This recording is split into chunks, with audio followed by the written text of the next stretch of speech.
Welcome everyone. Welcome to a long-awaited group chat on Tao Eternally. Welcome everyone. How's everyone doing? We're doing good. Yeah, very relaxed, I see, Benjamin. Great to see everyone. We haven't had one of these group chats in quite some time, and it's nice to kind of get back in touch with everyone. I want to see. Today we don't have any particular theme. We're just kind of throwing it out there and seeing what shows up. And the objective, I think, to start out with is just to do a little catching up. I mean, the last time we did one of these, there was one of us who wasn't running for mayor who now is. So I know that something's changed in his life. So I don't know where we want to start, but is there anyone who would like to start sharing a little bit about what's going on in their lives that they'd like to share with the world? All right, Randy, go for it. Well, since you mentioned the mayor, I guess I'll start. Yes, everybody knows probably by now that I put my name in. Well, I haven't got my name in yet. I've got 97 autographs out of the 100 I need, so I'm right there. And then I got to put in my deposit, and then we're off to the races. But the communication's already started. I've done some videos, and I've spread the word around the community to some really good friends, and it's starting to spread around. So we're doing that just in the kind of meantime while the rest of the thing synchronizes with the beautiful banking system that's unrolling and the shift in the government or governed minds of the world. And it's just, everything is just so perfect, moving toward completion, that I'm excited, and I'm glad to hear everybody's view on that today. So I'm not going to take more time than that and say on to the next one. Thank you.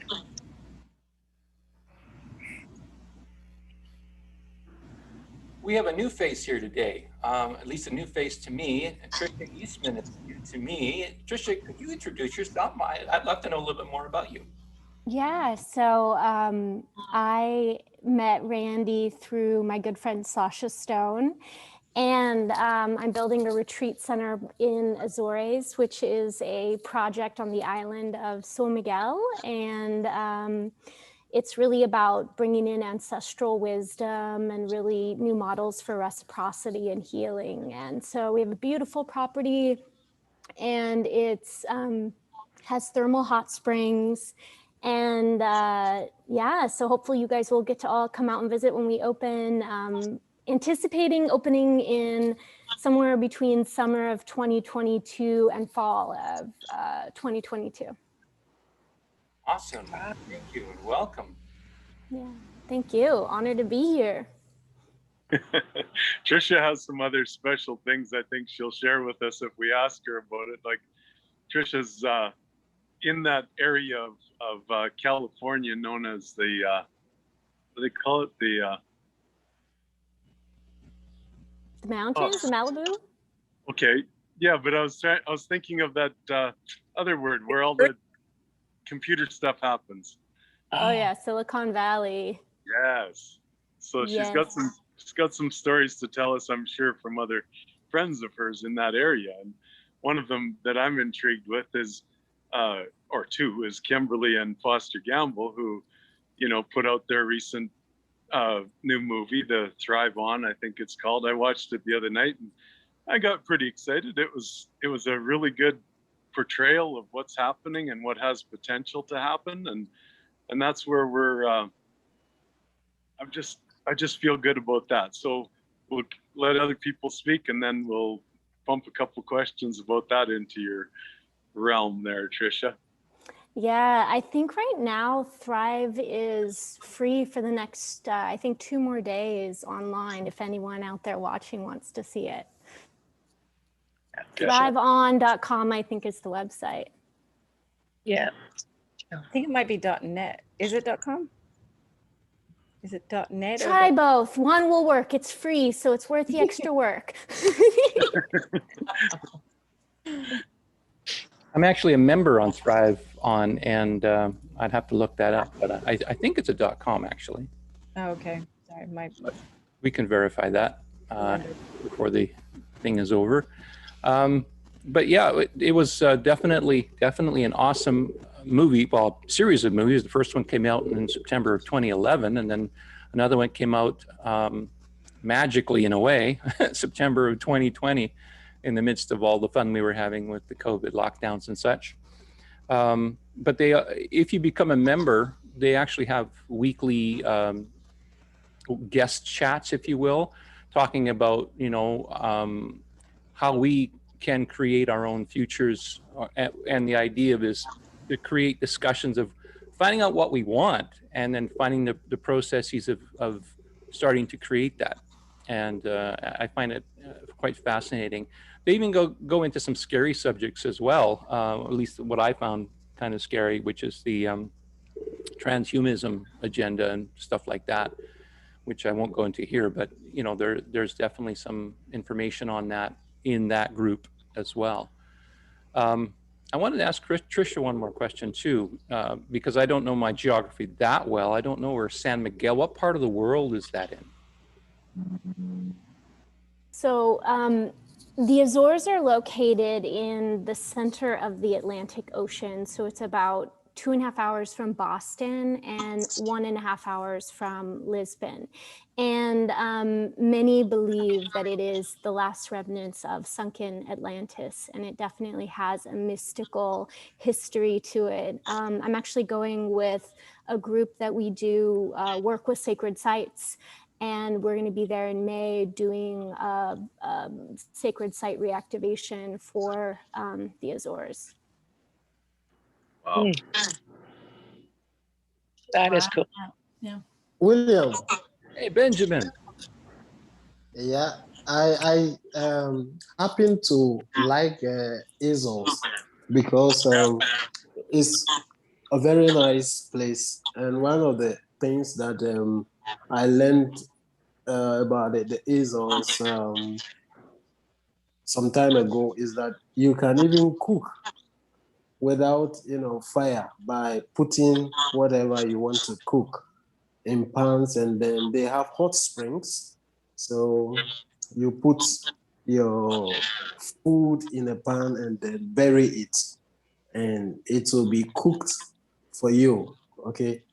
And there are a lot of flora, natural plants there.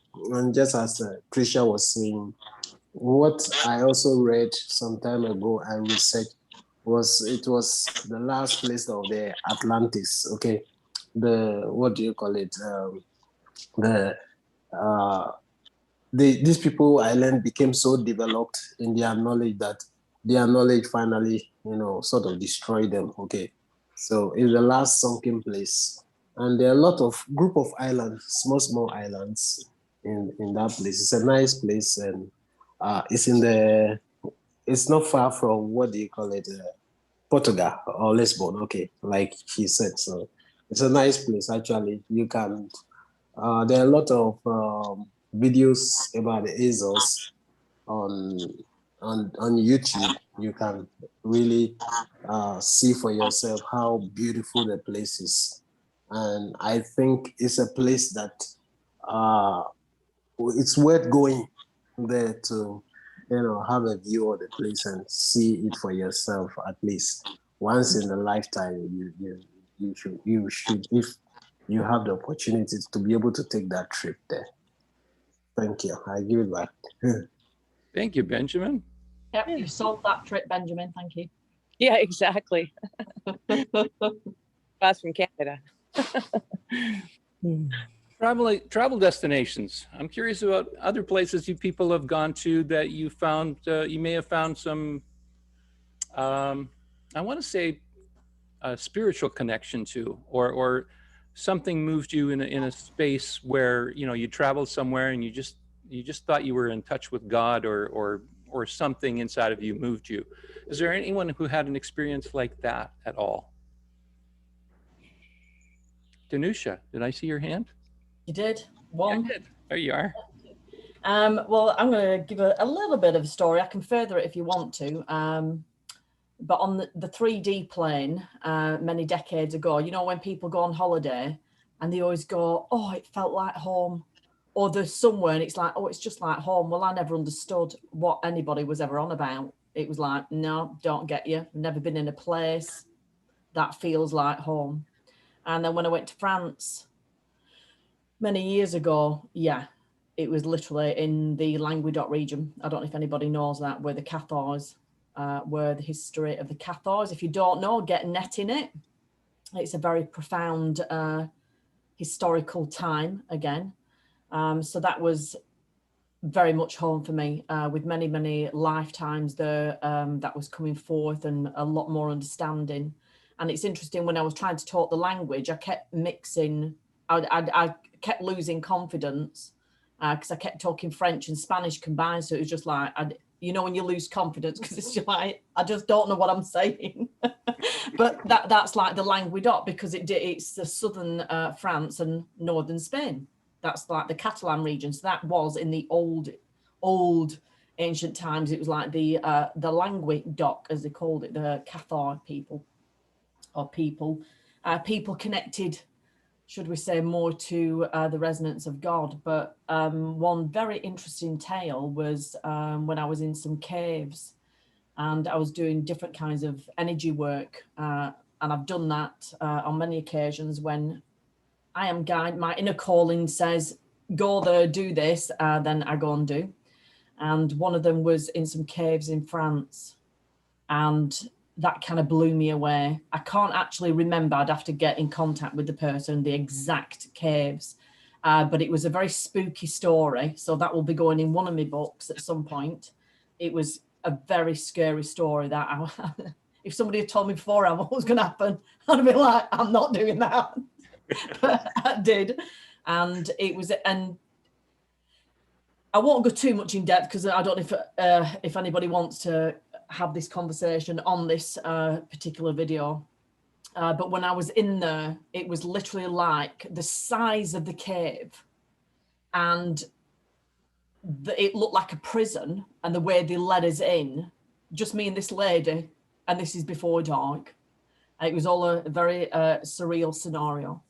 And it was literally like being in prison, how they had to let you, when you walked down and you saw it from a distance, the size of the cave, and how they had all this metal stuff going on. Like, what? It's like Secret Service, this.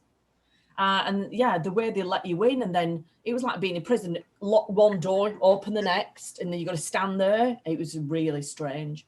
But obviously I was meant to do a lot of energy work there, but it was very, very scary. And seeing different lives, seeing the underground, what people talk about. And then I do remember getting to a certain section of the middle of the cave, and I remember all the light, because he had like lights dotted that flashed on, and they were there on for a timer as you walked along. So there's just me and this lady in the underground with this really spooky guy, picking up a lot of very disturbing things.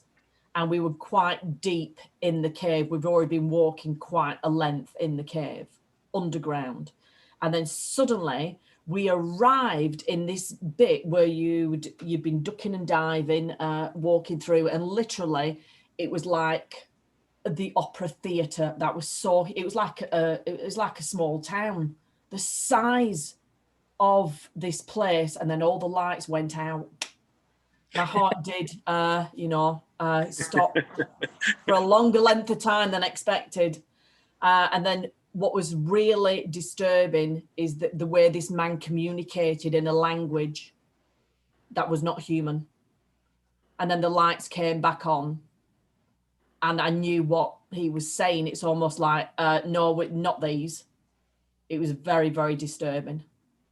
And then I was getting all flashes of visions of the underground, 2-3 more miles, the ships, if you want to call it, the outer world, and the underground evils that we know of, all combined. So we got out fast. I don't know why, where, what, and why. And he was basically rushing us out after that. He wanted to get us out. It's like, get out. It's basically like, get out.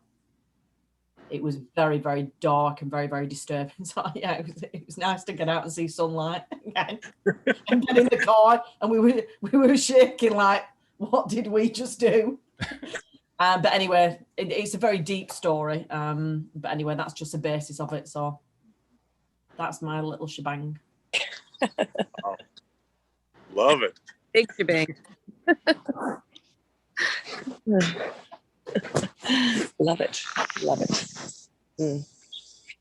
I'm just curious if anyone has had any experiences changing the subject just a little bit. I was watching a video yesterday from someone who I follow, Canadians who now live in Costa Rica. Eldora and Saman are their names, and they're talking about how things are transitioning to 5D. And apparently yesterday there was a huge spike in the Schumann resonance, a spike we've never seen of before, which was quite amazing.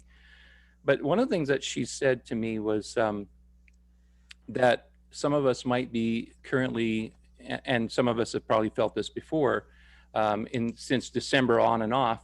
But she was saying things like, if you're feeling something in your body, some pain or something that's there, and it feels like it's not going away, like it's not a passing thing, it's something that, is sticking, that it's meant to tell you something, as most pain is, but there's even more meaning, I think, was her message here.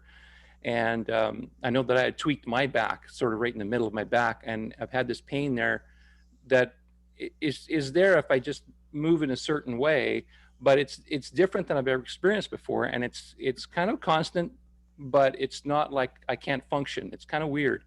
But she said, look at the pain, look at what it's trying to tell you. If it's, for example, she gave some examples. If it's on your shoulders, what are you shouldering? What weight are you bearing that you're not looking at? What are you not addressing? And was really encouraging us to deal with whatever issues was associated with the pain. I'm just curious if anyone has been feeling any kind of physical pain or physical transition in this time of, for many, transition. Has anyone gone through anything like that? Randy?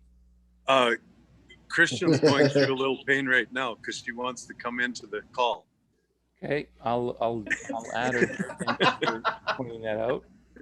Oh, I love you. Always lighten it, love. I love it. It's a great segue, Randy. Thank you. You're welcome. My hand is up. I wanted to tell a quick. Is she there? Did Christian come in? She's on her way. There she is. Oh, perfect. Yeah, so, I want to tell a quick spiritual story first before we move on.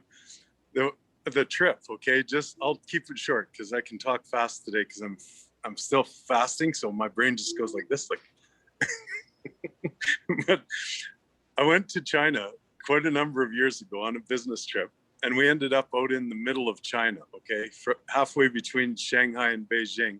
There was a city on the coast, and then we drove inland, and we were driving across quite a bit of prairie land where there was miles of greenhouses and then miles of industrial parks that they build there ahead of time, right? They build these cities and they build these industrial parks, trees on the boulevards for miles, and no buildings there yet, So the infrastructure there is phenomenal.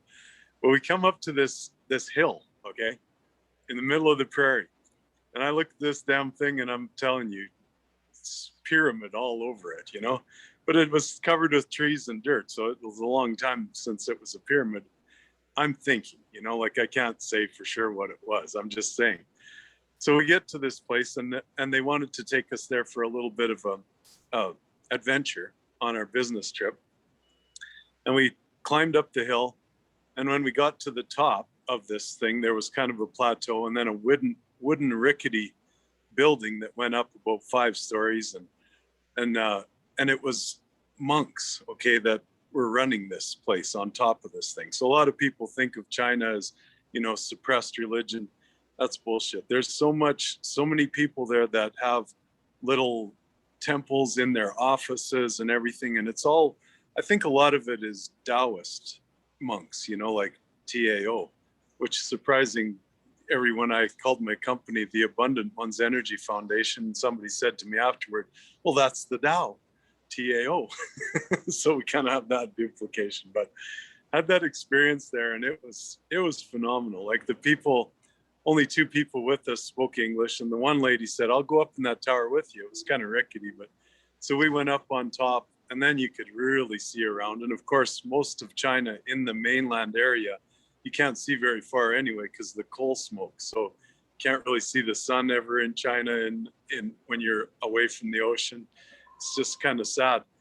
But this feeling I got up there was just like eerie, you know. It was just maybe because of the smoke and stuff like that, but it was a beautiful feeling. And the other fellow that went up with us that didn't speak English, then he took me inside the temple when we came back down out of this little tower and held my hand, and we sat and prayed with the monks and stuff. And it was just a experience I wanted to share because we were talking about spiritual experiences somewhere. So I know Andrea has traveled a lot too, and maybe we could get her in, or someone else into the conversation here with a little story like that. Thank you, Randall. I know Benjamin wanted to chat. Benjamin, your camera's off still, and I wanted to welcome Christian as well, who joined us. Benjamin, do you still want to jump in? Yeah. Concerning what you were asking the first time, Yep. before Randy came in. So, in relation to your body parts, you know, I was sharing with Randy about, you know, doing the cleanse, and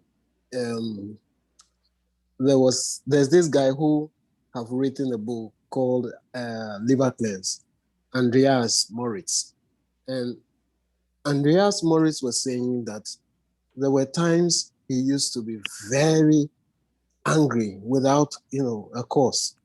And when he started detoxing, that's detoxing the gallbladder and the liver, suddenly he found himself becoming more tolerating and more loving.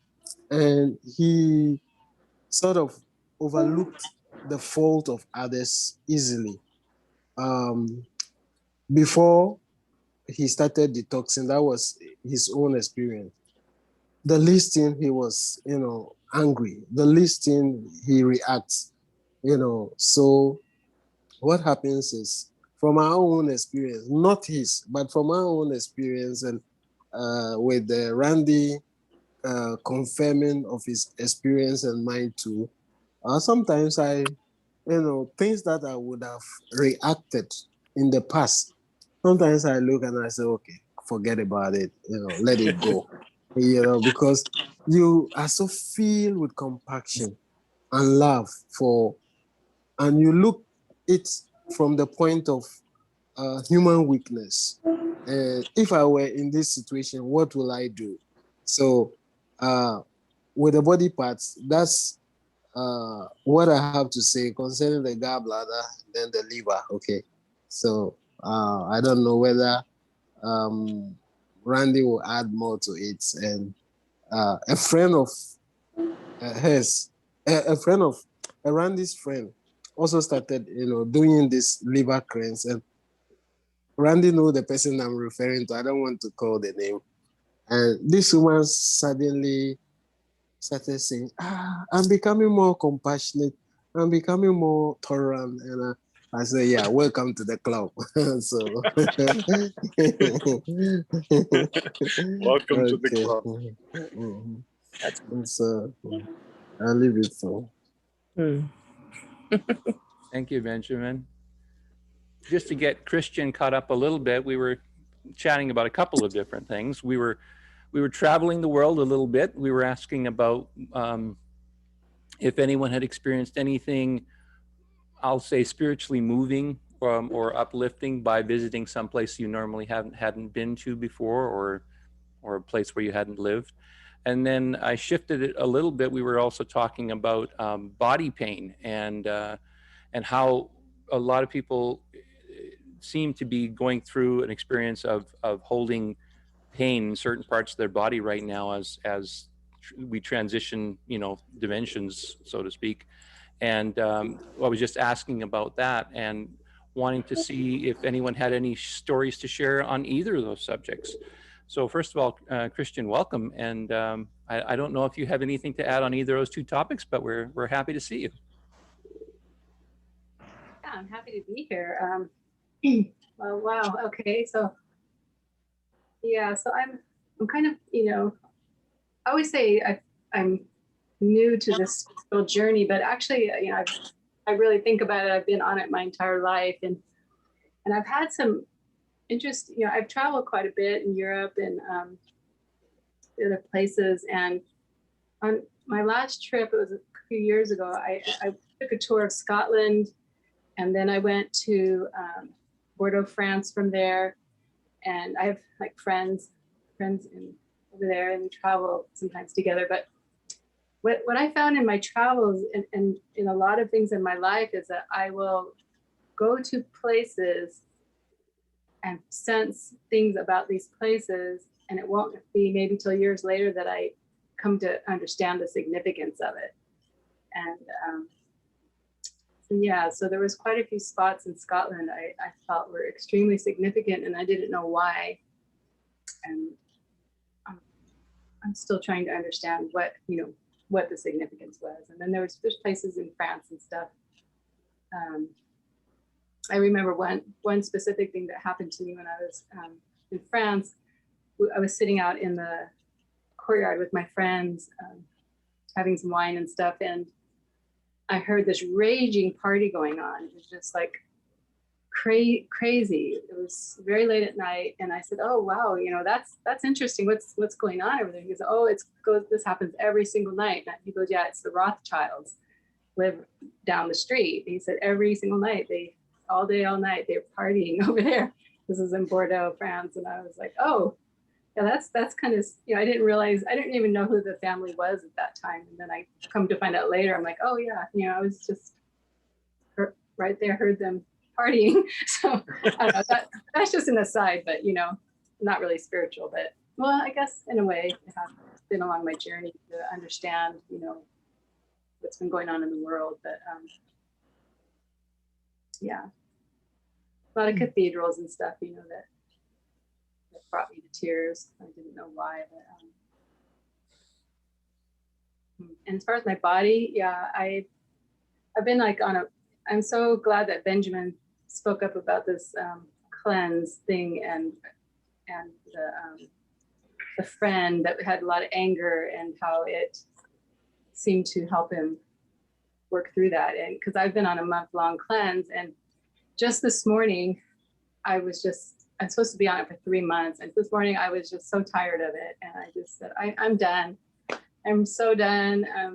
And I made myself my first cup of coffee in a month, and I'm not feeling so good about it.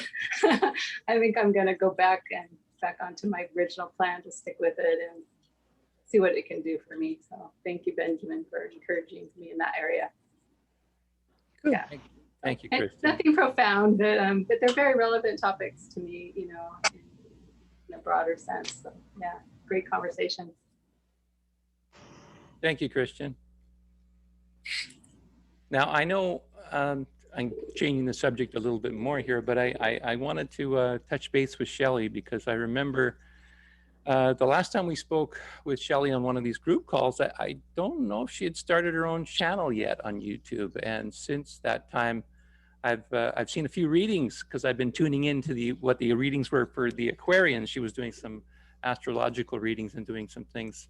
Shelley, can you share a little bit more about your YouTube channel with us? It's funny, you know, because this morning, William, I was like, gotta get back on that, because, you know, the universe gave me some time to relax and, you know, just to absorb whatever spiritual was happening in my life. So, you know, listening to everybody's story has been interesting, because, you know, I'm like, okay, yeah, the portal opening, you know, I did that with some friends in October. So we have this great new portal in Stanley Park, and I have pictures of it. So it's great. And I think of Randy's story about being up on that pyramid, and think to myself, imagine what it could be like if there wasn't all that smog. Like, what energy would be there? So that just astounds me. And have to save up my pennies to go to where this lovely lady is creating her place.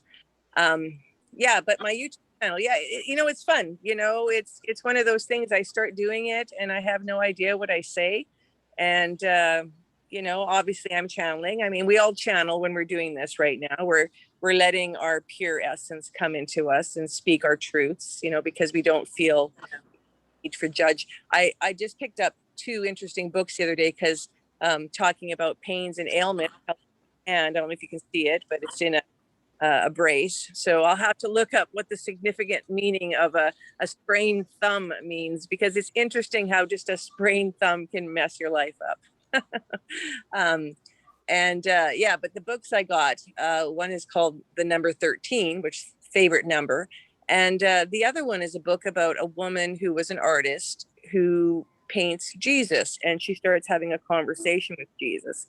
And I started reading some of the quotes, and the one quote that sticks with me right now is the only thing on Judgment Day that will be judged is judgment. And I thought, what a great saying that could be. So that's what's been happening with me. Nothing exciting, but just a lot of you know, understanding and research would be the word. Thank you, Shelley. I quickly ran to my bookshelf here and got Louise Hay. Oh, great. I found something too. Would you like me to share? It's very short. Yes, I'd like to know what the thumb means. I'm thumbing up society.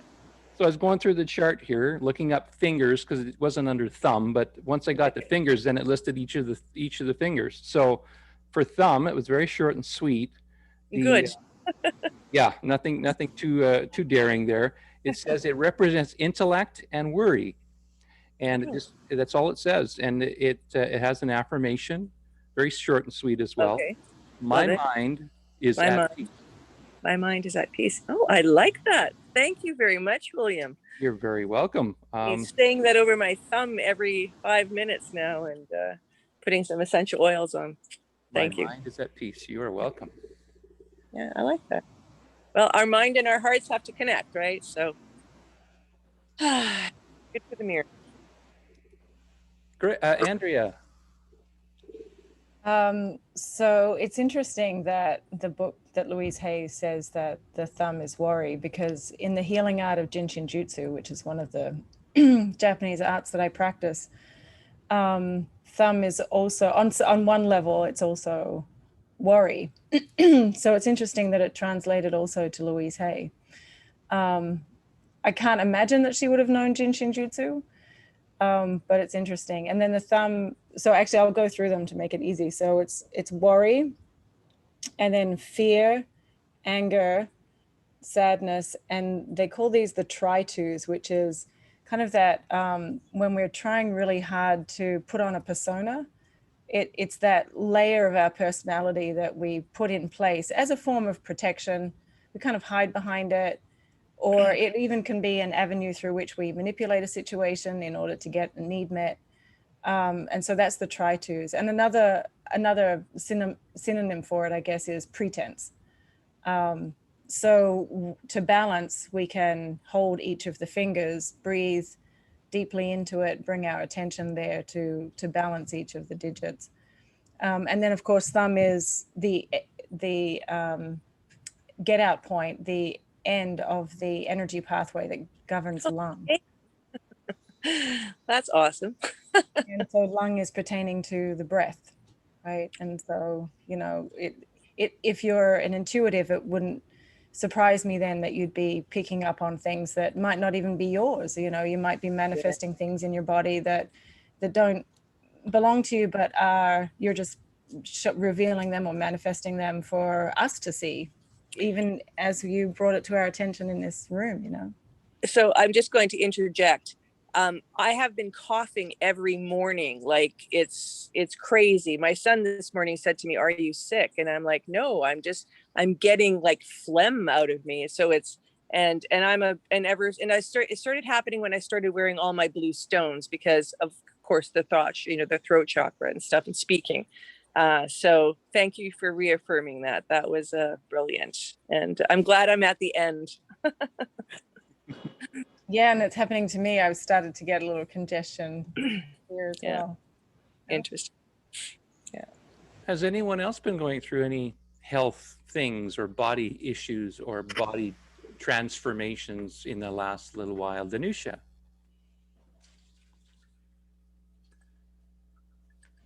Howdy. Right, I'll try and make it short if I can. Did I'll you go say back- howdy? Howdy, I did, yeah. I did, love. Okay, just going back to you, William, because this is my world, so I'll just explain it as best I can from me, because it's the magic that there are so many techniques. It's unlimited and it's different phrases, and it doesn't matter, however it resonates to you, that's the beauty. And it's like when Trisha's mentioned about the ancestral energy and healing, because it's the information coming through which has been suppressed, as we know. It's like anything to do with natural healing, it just gets squashed, and it's minimal information getting out there.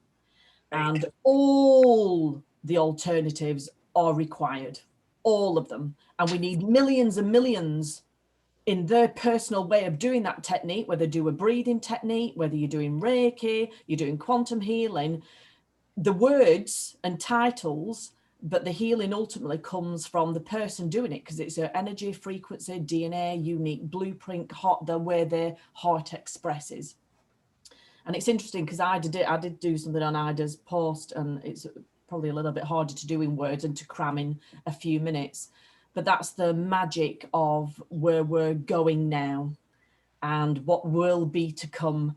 And it's getting so fast, so clean, so much more, that people are being able to tangibly get closer to it. And then from that tangibility of going to places, seeing people, they learn to master techniques themselves even more. And it just gets bigger and bigger. And that's the magic of where we're at, because it is learning whatever the technique is for you. And it might not be one technique. And that's why I love all these books, because those books might resonate.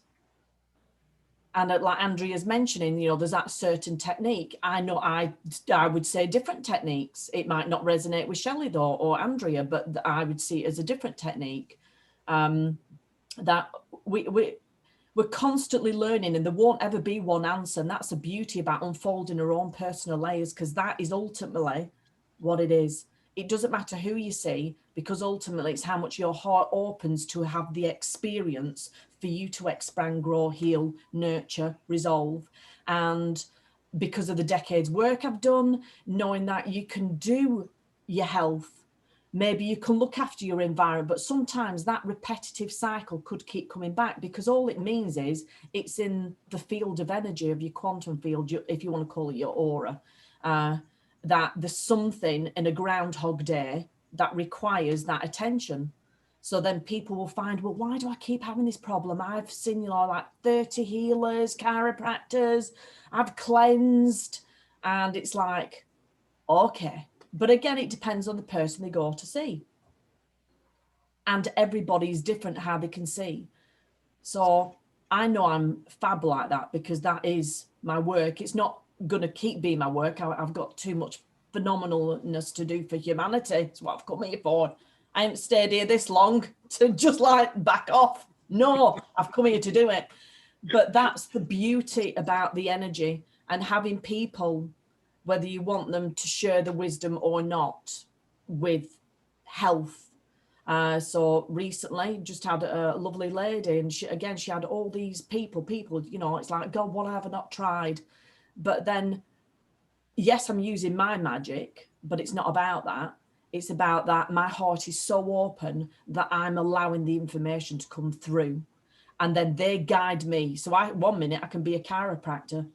1 minute I can be, you know, a reflexologist. 1 minute I can be the color therapist. Next minute I can do the sound. But it's not, it just comes through.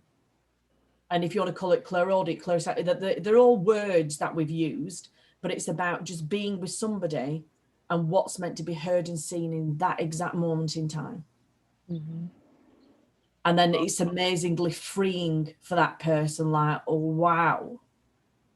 And it's a simplistic of effect. So it's interesting, you said nothing has actually come up about your back. So whether I need to do that separate with your, you know, if you wanted to have a chat with me at some other point. But Shelley, for me, with yours, it was actually coming up fire for me, the fire, and it was connected to your grandfather.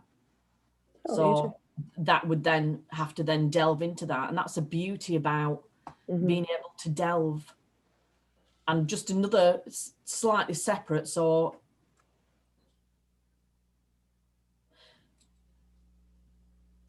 I love naturally just being in the connection of my essence and soul, because I'll always keep saying it when people talk about your higher self. It's your best mate, it's your twin flame, it's your everything. It is. It's the ultimate.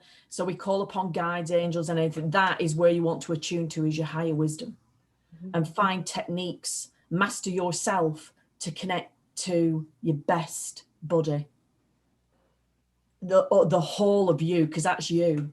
And that's mastering those techniques, whether it's in stillness, meditation, dance, whatever it is, it don't matter. It's just you mastering your own beautiful techniques. And I've talked about it before, about birth trauma, you know, how we come into this world and how it deeply, deeply affects us. Being in the womb space, the way we enter the world. And what's happened for me, and I've done this for a decade in different layers, but I've done something different because it was different breathing techniques. I was vulnerable because I wasn't just doing the energy work on my own. I was amongst a lot of people on Zoom, and I sat there, you know, I thought, right, I'm sitting there, people can see me, you know, I'm just going to get on with this and do it. And going into birth parts of me, which I hadn't connected with. And literally, I feel freedom with all the decades of like healing and the different types, especially in the past decade, all the layers and layers, the mother healing, the ancestral healing, which leads the effect to the children, the grandchildren, the lineage, which is vital. That's why we are here, to do this magic. But the beauty is about everything you've learned is great wisdom. It's great wisdom. It's like, even if it's taking you 10 years to resolve that one issue, look at what you learned in 10 years. What great information you can pass on to everybody else or share with others, or, you know, if you're going to do it as a practice. So yes, wonderful different techniques of breathing and actually being the birth, actually going back as though you're in the womb and coming out into the world in the way that you choose to. So it's just a different technique. So yes, I feel totally like it's time to celebrate. I'm back. It was like my first breath again, and it feels good. Thank you, Danusha. I saw Benjamin raise his hand. Benjamin. Have to unmute, Benjamin. Oh, okay. So, can you hear me? Yes, we can't see you, but we can hear you. Okay, let me see. When Shelley was sharing about the hand, okay, what occurred to me was I read a book of The Bible is Astrology, but it's an old book by Martin Stowey. And they are the various body parts, you know, correspond to the planets also.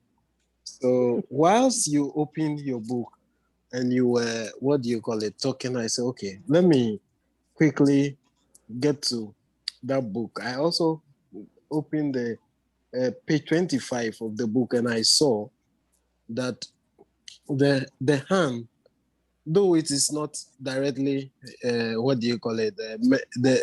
is no direct mentioning of the hand. It's linked with the arm, and the arm is linked with Gemini, and Gemini is about thinking, logic, reason. Okay, so then when you go further in this book, the page 27, Martin Stowey was also looking at palmistry. And palmistry, you see that the phalanges of each phalanges of the fingers correspond to a planet. And with the hand, with the thumb, there were three, phalanges, three things that was linked. So we can see, I've posted this thing in the picture of it in the chat. So if you want to look at it, it's there. There's a link. So it's linked with your will, the thumb is linked with your will, is linked with reason, and is linked with passion. And in the same way, Martin was also, though it's not from Martin, it's this one I took it from online. So Martin also linked the thumb with will, logic, and love. Here we can see the same thing: will, reason, and passion.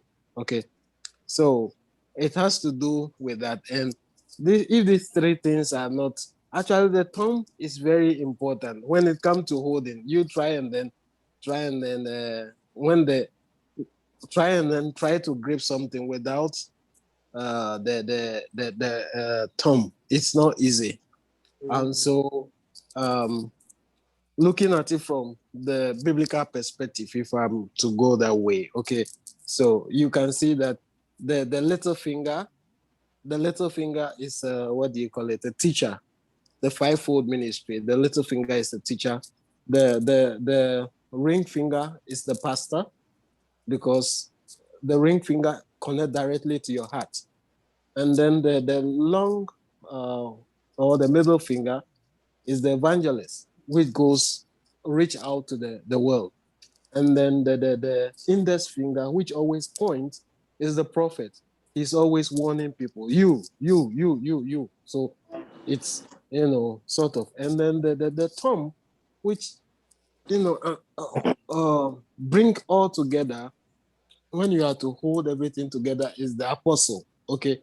So without the thumb, it's become difficult. Okay. And so it is telling you there are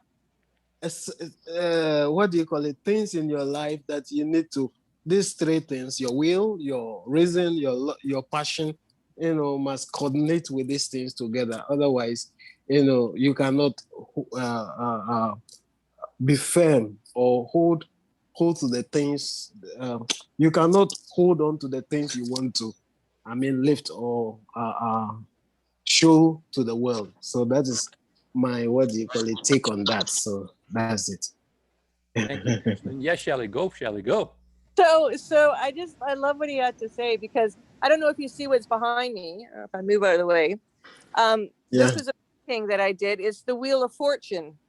So when you kept on mentioning the wheel, I had to laugh, because I painted this with my thumb being, not at its best, and so it's interesting. And as I was painting it, I was actually turning the Wheel of Fortune, and we did unfortunately have some mishaps that happened in my backyard, and it was at the same time that I was painting this painting. Thank you. I resonate, and I hear everything that you've said, and all of you that you've said to do with the thumb. I find it quite interesting. Thank you. Thank you. Thank you, Shelley. I know when Danusha was speaking a few minutes ago, it brought something to my mind about my journey. I got in touch with it last night when I was watching that video I referred to earlier, and then when Danusha was talking, it kind of brought that back to the forefront. But I feel like in my life, I've come to the point where spirituality has always sort of come into my life trying to show me something. And even when I think I'm not interested, or I don't want to go there, or it's too woo-woo for me, or just a little bit too out of the 3D dimension for me to be comfortable with, that I will kind of put it aside. But it just keeps coming back. And I've kind of, as I've evolved and grown over time, I kind of feel like that I've constantly been resisting it, never quite fully opening the door or allowing it to come in, or just to be open to whatever it's meant to teach me. And I know that we have a number of different healers, teachers in this space on this call. And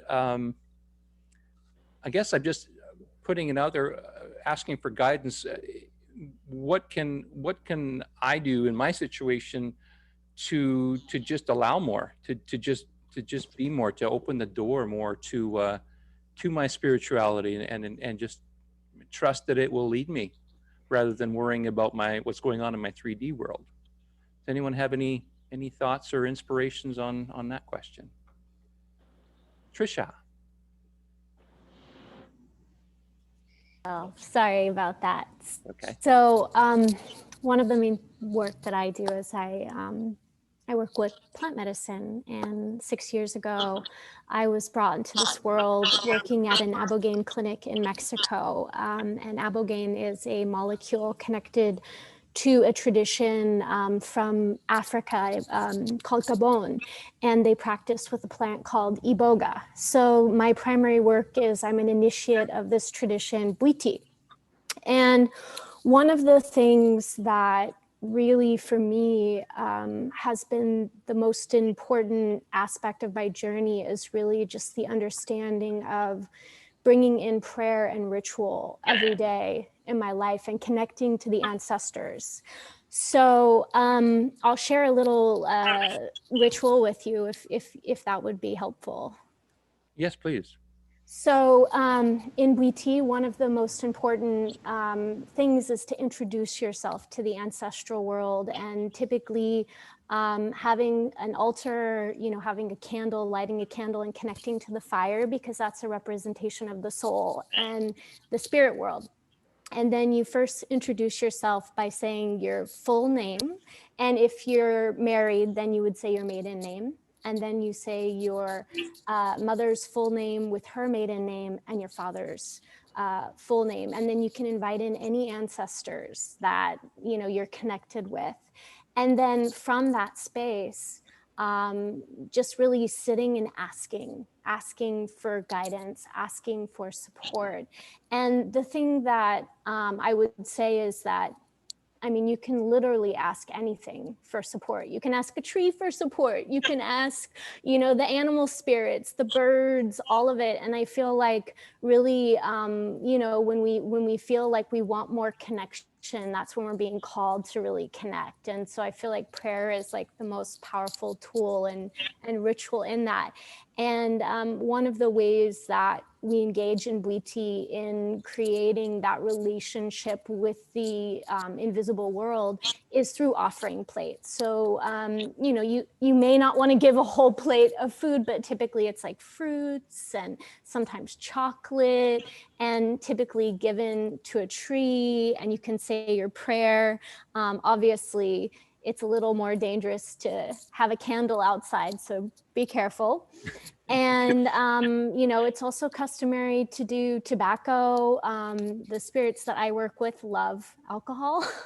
I don't drink myself, but they really love it when I bring them rum, especially rum and wine. They love wine. So hopefully that's helpful for you. So let me get this straight. Spirits like spirits? Yes. Yes, they love them. And it's funny too, because they're kind of tricksters, so they'll, you'll leave them a little treat, and then they'll give you a sign, some kind of sign that they received the gift. And it's always quite comical. Very cool. Couple of things come to mind from that. First of all, Shelley, I finally hugged a tree. Yay! I did that yesterday.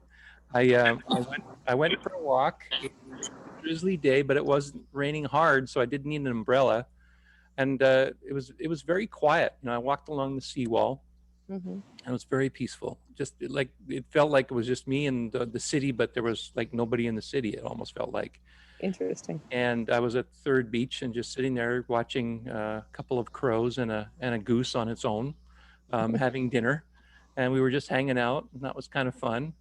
But on my way back, I decided to go through one of the wooded trails, and I was reminded, like I had to tie my shoe because my shoelace was getting undone. And as I retied it, I put my hand on the tree, and I said, "Oh yeah, Shelley was reminding me to hug a tree." And that tree was too big, but I went down the path to another smaller tree and put my arm around it and said, "Don't give it one of those stiff hugs. Give it a hug, come on." And I did, and it was beautiful. It felt really cool. It felt really well, I don't know how to describe it, but peaceful. It felt nurturing. It felt really lovely, and it was mutual. It felt like I the spirit of the tree, accepted that too. And that was pretty cool. I really liked that, actually. So now you should go back there and leave an offering. Yeah, absolutely, absolutely. Nothing. And now that I know, I take Trish's advice, and I'll bring a few things. So I think I know exactly which tree too, so I can go back there. Awesome. Yeah, that was really great. I was also thinking, Trisha, since you deal with different plants and things, I did experience. It was a bit of a stretch. It was actually a big stretch for me because like I've told Randy a few times, I've never really imbibed in spirits or drugs, or like psychedelic drugs and things like that all that much in my youth either, which is usually when a lot of people kind of experiment with that kind of stuff. And but I decided to try ayahuasca a couple of years ago, and it was a very difficult experience for me because I just would not let go. Once the medicine in me was trying to do its work, I just refused. It was just, for me, it was too scary. It was too scared of my identity, and I didn't want to let go of that. And so the whole night was just a real battle. It was not a fun experience for me. That was what happened then. If I were to do it again, it would probably be a different experience yet again. But there was a part of me that said I would never do it again. But as I look back now, I see it more clearly too. I kind of see it as something I did, and I see what I ended up doing too. I think the spirit realm kind of scares me a little bit. Like I'm afraid of going there, and even though it's part of who I am, part of my naturalness, there's still something I think it's my ego that feels really threatened. It feels like, I can't do this. I can't let this go because it's beyond my control. And control, I think, is a big word when I say that, because I almost feel as though that perhaps is one of the keys for me, is being able to let go of control and trust and allow that door to open and allow whatever to happen. And I don't know if anyone has anything that comes from that, but I just felt like sharing this with some pretty powerful people here. I thought you might have something to add to that. Andrea. There's a inherent paradox to being an embodied spirit in this world. So on one hand, we are actively, well, for those of us who are attracted to practices like meditation, we're actively seeking the void. But then there's that part of our personality that is invested and subscribed to the point of view of separation and identifies with the body, that then is terrified of the void, of the nothingness. So it's this inherent paradox of seeking the no thing and being terrified of the no thing. So it makes sense to me that ayahuasca would, and that could have been the purpose of your experience, just to bring that to awareness, that part of you that feels like it needs to control because it's afraid of, that part that's trying to control is afraid of its own demise. And that's also what would be the block, right? That saboteur preventing you from opening up more spiritually is in a way, a protector. So we can't judge it necessarily. We can just acknowledge that it's there and be willing for it to be different. And so, to just piggyback off what Trisha was saying, and Trisha, I'd be curious to hear more about your plant medicine work. But just to piggyback off of that, where I was going when you asked your question initially was that just, William, be still. Wait for God. Just sit there.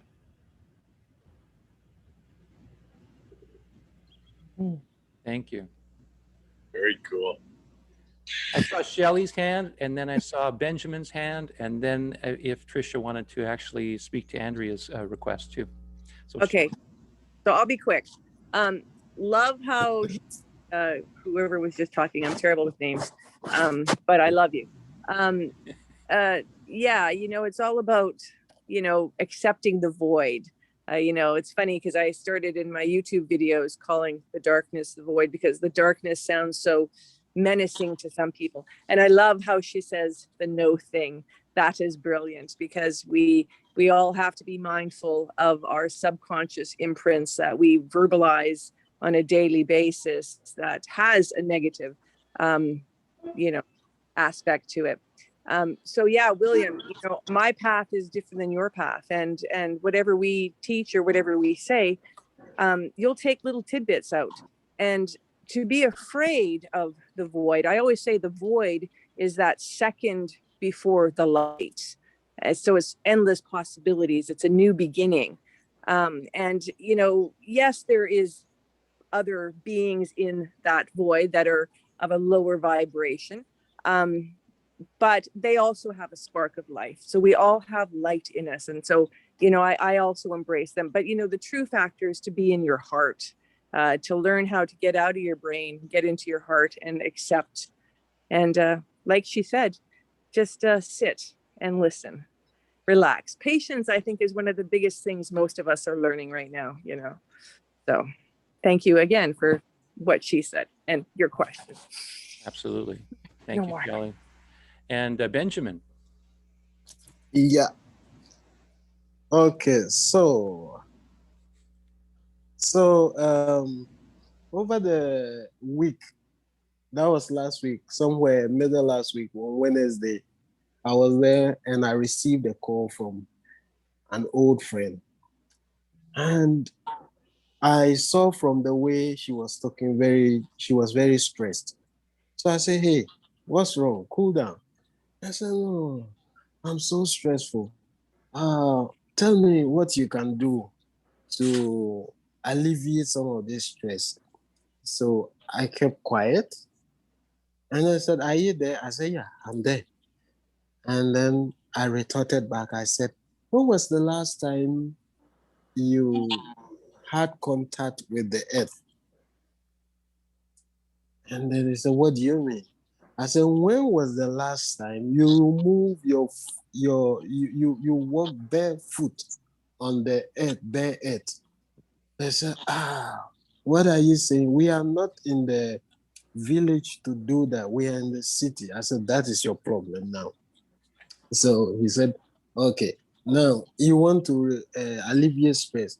What I will ask you to do, like I normally do once in a while, I'll go to the beach, and then you cannot go there with your, shoe or dress up. So you touch what do you call it, the earth, and walk on barefoot for hours. Or you play and then you, what do you call it, drain all this excess energy. And whilst I was, talking to her, she was like, uh-huh, uh-huh. She was, doing this sound all along. And I said, at a point in time, I said, are you trying to tell me something? She said, yeah, because I don't remember the last time I took off my, what do you call it, shoe and touched the earth, walked on the bare, what do you call it? It's hardly. And so I said, now try this. And then you come back to me and tell me something later. And so he asked, do you have a testimony about it or somebody who have done it? I said, oh, well, there was a professor in the States who had myriads of problems, health problems. So it occurred to this professor that when he traveled to South America, he saw these, what do you call it, these shamans and the natives walking barefooted, and they were, what do you call it, healthy, they were stress-free. So he said, okay, you know what, I will try and then practice this. But, people will also laugh at me. So he went to a hardware store, bought a solitaire, the kind with an aluminum, adhesive at one side, and then he earthed one side, and then what do you call it? Put this aluminum foils on the bed and then lied on it. Okay. The next day, he felt better. And then the health started improving on and on and on and on and on and on. So he went back to his doctor, and then the doctor examined him and said, most of your ailments are, reducing, or they are virtually non-existent. Okay. So can you share with us what you are doing? And then I said, I'm doing nothing. And these doctors were like, no, you are doing something that we do not know. So he said, well, I have a strange thing I'm doing in the house. Maybe you can come and see. So when this man had the bed, duct tape with this aluminum foil, said, that is where I lie every day. And I said, where does the end of this wire lead to? And it was, connected directly to the earth. Okay. So when William was saying about the trees, it reminded me of, my own personal experience with the, what do you call it, the trees. Okay. Where he's late now, Stuart Weld,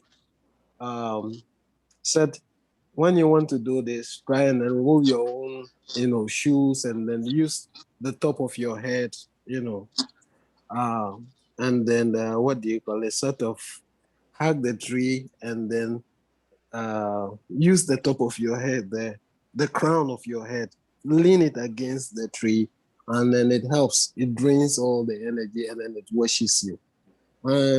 At the point in time, when you read some of these things, it's so weird, okay? But the sweetness of the pudding lies in the eating, okay? So you have to practice, do your own practice, and then get your own experience rather than learning from, what do you call it, hearing from somebody, trying to hear and hear and hear. And that is my own, what do you call it, experience and addition to what you were saying. Thank you. Thank you, Benjamin. Interesting that you mentioned the thing about having your feet on the earth too. I know there's a name for that process, but I recently uncovered that, and it was about a month ago, maybe a month and a half ago, I started doing that too. I was going to the beach, and then I would take off my socks and shoes and just bury my feet in the sand and just lie there for a while and just say, oh, I'm just going to sit here and get grounded. And it was very refreshing, definitely very refreshing. And they even suggest doing it through grass as well. Yes, dirt And grass and sand, all kinds of fun things. Wow. Remember, we used to play in mud puddles when we were kids. Yeah. Tricia, you, I know that Andrea sort of wanted to know a little bit more about your plant work. Would you like to speak to that a little bit? Sure, yeah. William, your story about your difficult ayahuasca journey was really, really good, because I think a lot of people, especially I'm sure people out there watching, you know, the secret to this work is surrender, and learning how to surrender. And the word psychedelic means mind manifesting. And so, you know, it's really, I kind of think of it like, I don't know if you remember when you were a kid, they'd give you these little tablets at the dentist, and then you'd brush your teeth and it would tell you all the places that you missed. I feel like when you take the psychedelic, it shows you, it's like an X-ray machine in a sense. It shows you where you are missing certain things in your spiritual practices, or maybe even things that you're running away from. And in our culture, we tend to you know, self-soothe or have addictive patterns such as the cell phone, or, you know, food addictions, or even drugs and alcohol.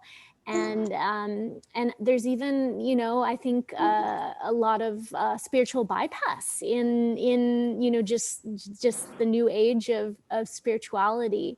And so really Iboga is the grandfather of all the medicines. It's the most intense medicine, and it's not even considered a psychedelic. It's an oneirophrenic. It means dream maker, which means that it puts you in a dreamlike state, and literally the medicine incapacitates you. So what happens is, you take this root bark from this plant, and it works on the root chakra. So it's all about presence and grounding, cleaning you, clearing you, so that you can, address your traumas, so that you can be present and grounding. And it's interesting too, because the medicine, one of the alkaloids in iboga, ibogaine, has the ability to interrupt opiate addiction in its tracks without any side effects related. Like typically if you go through an opiate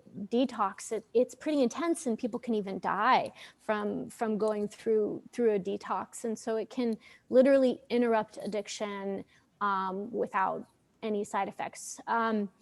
The Bwiti, the tribe that work with this medicine, believe that in the Garden of Eden, there was the tree of life, and there was the tree of the knowledge of good and evil, and that iboga is the tree of knowledge of good and evil.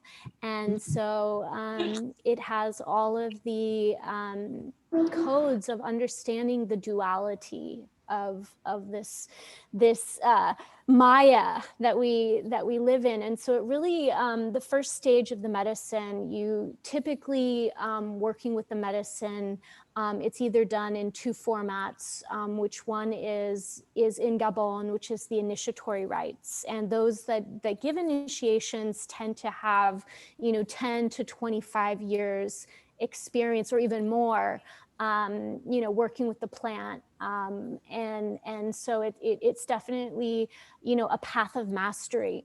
And then the other is working in psychospiritual healing. And that's the work that I'm doing, because I'm 6 years into the path. So I still have a long way to go. I'm still, learning, but I've received the permission from my teacher to give healing ceremonies. And it's similar to the initiation in one respect, that is that the core of the initiation before, or I should say, after all the purification rituals, and then after, and there's also some following ceremonies. Usually the initiations can be 3 weeks to a month long.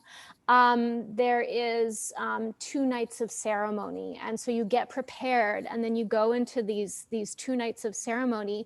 And when you take the plant, you're incapacitated literally for days, where you're in this dreamlike state. And typically on the first night, it's called the night of death.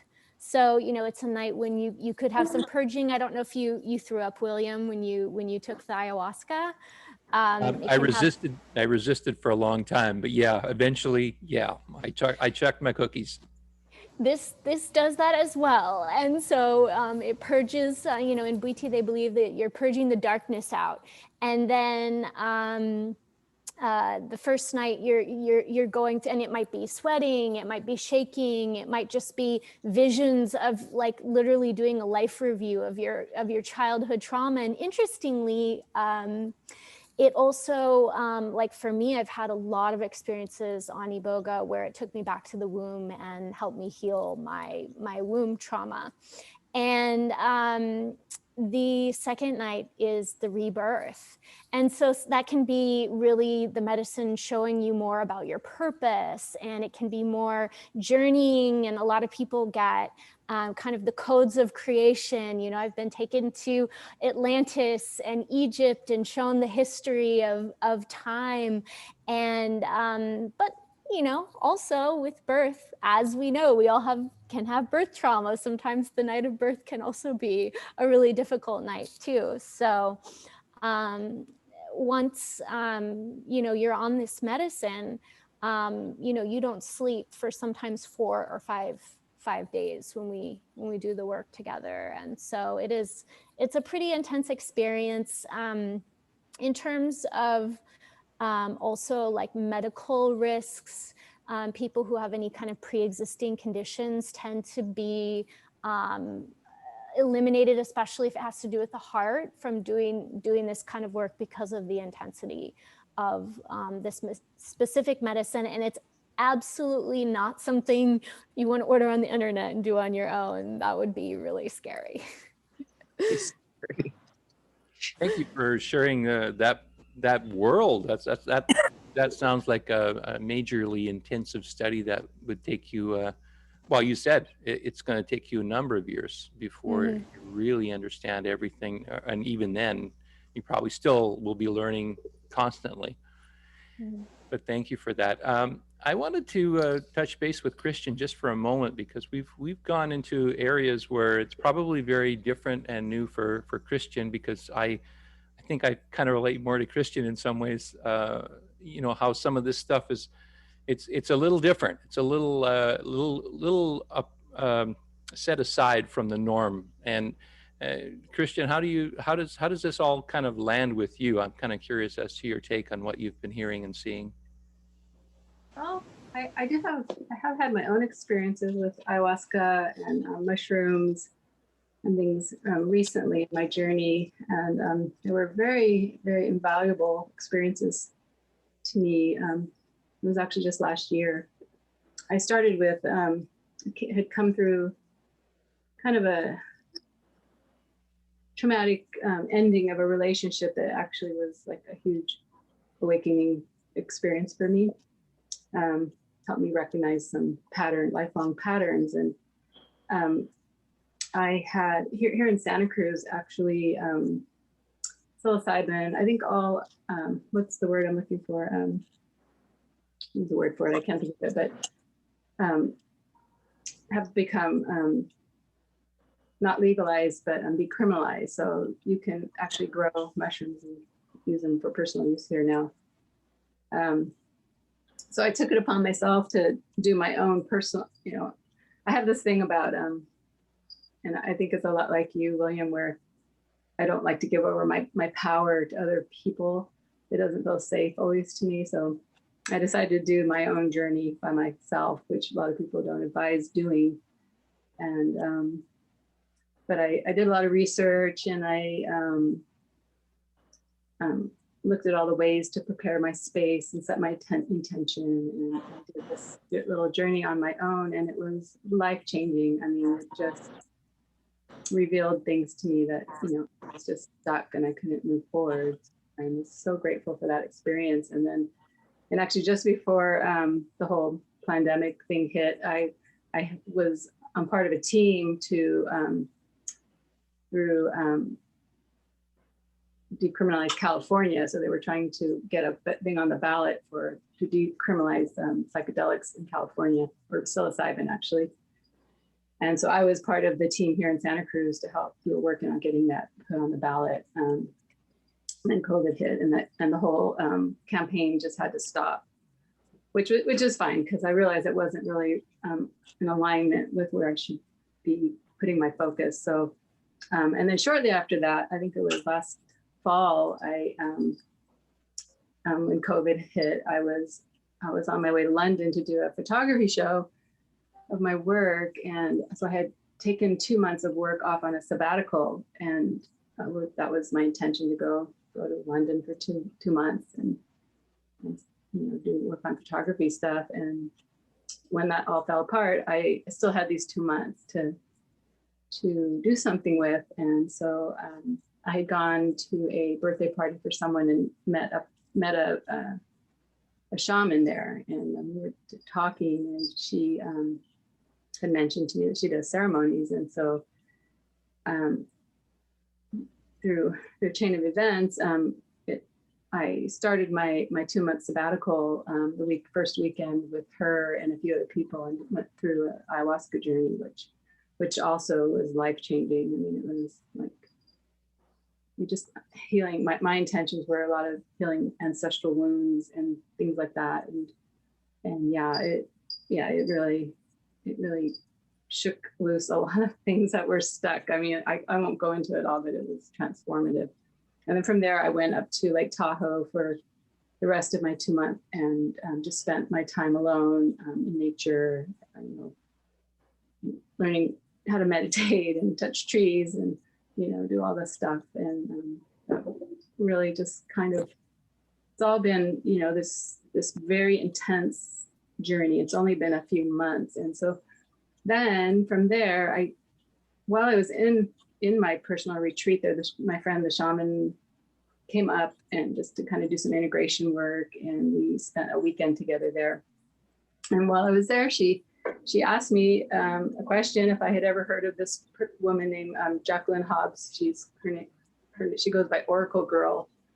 And I said no. And so at some point in the weekend before she left, we ended up listening to one of her talks. And so that's just kind of taking me on a whole another track and trying to keep this short. But one of the things that stands out to me about what Jacqueline says is, you know, and it's interesting that this topic of this conversation is about the changes, you know, in the physical body during this time of transcendence. You know, I mean, she talks a lot about that we're in the midst of this transformation, that the planet is moving to a higher energy part of the galaxy or the universe, and the earth is, you know, transcending. All of humanity is transcending. And she says that a couple of years ago, that through this transcendence process, that actually the death space has merged with this space, and that has ended the cycle of reincarnation. That was like a slave system that kept us coming back and back and back, but that's ended, and that's part of this transcendence. And then she also says that that a few years ago, that the chakra system has also merged. All the different chakras have merged into one, and that's part of the physical changes that we're experiencing. And we're in the midst of all that, and that just, I don't know, just really resonates with me. And I'm noticing lots of changes, you know, in my my body. You know, my body is guiding me. I realized that my connection to source has always been inside of me, it's not outside of me, like with religion and you know, the medical system and all those things have taught us to look for our guidance outside of ourselves, and it's always been inside of us all along. So yeah, I'm navigating this more and more with whether my body expands or contracts, and yeah, that's where I'm at right now, and it's all very fresh and new, and I feel very like the days are just moving so fast, because, you know, I feel like at each moment I'm like a different person because of all this energy that's, you know, that we're immersed in right now. And I try not to hold on too much to like I don't know, like material things, because it's yeah. And so anyway, there's a lot of things. I'm not always the best with words. I'm pretty touchy-feely and etheric, and it's always a lot of the things, you know, that's why I'm a photographer, because I see things. I'm not always able to articulate them very well, but yeah, so interesting topic. It's very relevant to me, but most things are these days. Every time I turn around, I'm being met with like the very thing that I'm like completely immersed in. So yeah. Christian, I wanted, we're getting probably long in time here, so I'm going to wrap the call up here, but I did have one more question, and actually I think it's a question I asked you before, but I'm kind of curious now, because it's been a little bit of time since I asked a question of you in the past, is you have one thing I think in this group that no one else has, which is also a background and an expertise to a certain degree in the medical field, in the Western medical field as well. So you have that wonderful opportunity to look at things from both sides, and you even alluded to it a little bit before. Where are you at now with you know, resolving things for yourself? Is it more of a one way's better than the other, or is there actually ways that you can work with both? Interesting question. No, I think I'm transitioning out of it. You know, I see myself ending my nursing career, you know, maybe by the end of this year. So it was really scary at first, you know, because I'm approaching my 20-year mark in the same job at the same hospital, and you know, I was in that wheel, you know, was doing what I was supposed to do. And you know, since you know, everything got blown open, I'm realizing more and more that yeah, I don't have to stay in that box, and it's okay. And I'm actually kind of excited. I'm going into the unknown, and I was talking to Danisha about what's the desire of my heart, and that is to live on a farm. And so yeah, I'm in the process of trying to manifest that right now. So yeah, I'm probably going to be leaving. I'm okay with it. I'm happy, actually. Finally, I can say that. Awesome. Well, congratulations. And I think on that note, going into the unknown, I think it's a great time to wrap up our call. And I'd love to call upon Randy to maybe give us one of his wonderful blessings to wrap up the call. And I want to thank everyone for their contribution. Unless anyone else had anything else they wanted to add right at the end, I'm going to pass it on to Randy. Sure, thanks, brother. And it's not going to be one of those blessings. It's going to be the same one that I say every day, with peace, harmony, love, abundance, and freedom for everyone and everything every day. Thank you, ladies and gentlemen. That was awesome. Abundance, sovereignty, health, love, and euphoria. Keep at it, guys. We've got this. It's like obvious from this call that there's such a transition happening, and it's physical, it's mental, and it's spiritual. So I love you guys. Yeah, love you too. Thank you, Randall. Love you Thank too. you, everyone. Thank you. Bye. See you soon. Thank Bye. you. See ya. Bye. Bye. Much love.